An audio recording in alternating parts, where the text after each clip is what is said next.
Sa mga gustong maging content creator at gustong mag-invest sa Insta360 and accessories, ito po yung pricing natin. For the invisible selfie stick, 1,359 pesos. Nabili namin to sa Insta Store online.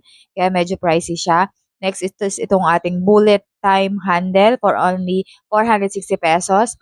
Hindi na siya sa Insta Store kaya mas mura na siya. Pero yung quality niya is the same to selfie stick na nabili namin sa Insta Store. At syempre, ito yung una nating binili. Itong Insta360 X5 for only 28,000. Grabe yung price nito is nasa 33,000 almost. But that time, nagkaroon siya ng markdown price kaya nabili namin siya ng mas mababang presyo. That time kasi nagkaroon siya ng nationwide markdown. So, nabili namin siya sa Urban Gadget in ATC Alabang. Binili rin namin siya ng silicone case body for only 119 pesos. The lens guard is 1,440 pesos. Sa Insta Store din po ito. Bumili na rin tayo ng sarili niyang charger. Nasa 100 plus lang to.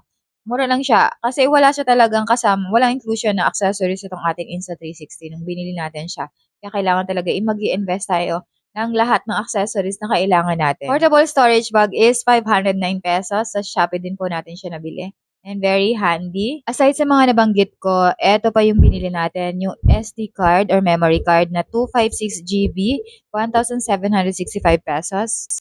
And sa Shopee din po ito. Sobrang worth it magkaroon ng Insta360 kasi sobrang ganda ng resolution niya talaga. So yun lang, bestie. Bye!